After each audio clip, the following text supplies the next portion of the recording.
stand behind what the Israeli Defense Forces did there. I think that everybody in the world is looking at the unjust human rights activities that went on there, but I can tell you that from experience, not from being there, but from my training, that we as foot soldiers take every precaution necessary to make sure that we're not harming civilian life.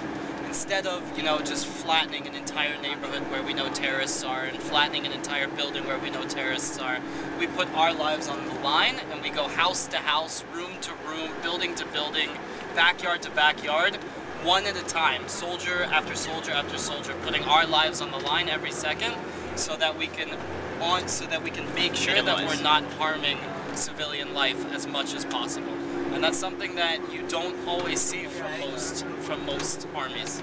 You won't always see that. You'll see a lot of armies that if they know there's a stronghold of terrorists in an area or of an enemy in an area, they will choose to just bomb it instead of going in there and picking them off one at a time to minimize civilian casualties. And we waited as long as possible. We pulled out of Gaza, as Sean said, and we waited as long as possible. We played defense, we played defense, we played defense, and it just got to the point where we couldn't let the situation continue as it was. So then we went from the defense to the offense, and we conducted a just and a moral war. And obviously war is never a good thing.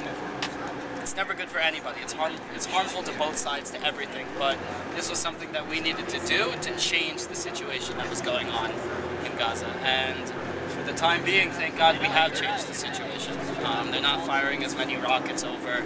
They're not as organized as they were before the war. We put an enormous dent into their logistics and into their soldiers and into the morale that Hamas had pre-war. So I think we were completely justified.